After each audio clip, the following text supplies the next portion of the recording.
एक बार की बात है, एक पिता ने अपने बेटे को पढ़ाया लिखाया, बेटा बड़ा होकर आईएएस ऑफिसर बन गया। बेटा घर से दूर रहने लगा। एक दिन पिता अपने बेटे से मिलने के लिए उसके शहर गए। उसके ऑफिस जाकर उसके चैम्बर में गए और उसके कंधे पर हाथ रखकर खड़े हुए और अपने बेटे से एक सवाल पूछा। कहा कि बेटा बताओ, दुनिया में सबसे शक्तिशाली व्यक्ति कौन है?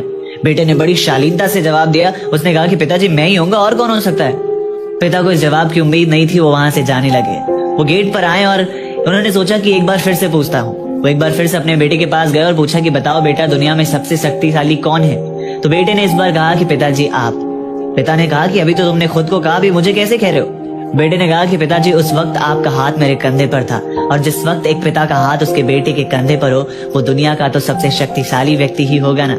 ये सुनकर पिता की आंखों में खुशी के आंसू आ गए। वो कहते हैं ना कि बड़े नसीब वाले होते हैं जिनके कंधे पर पिता का हाथ होता है।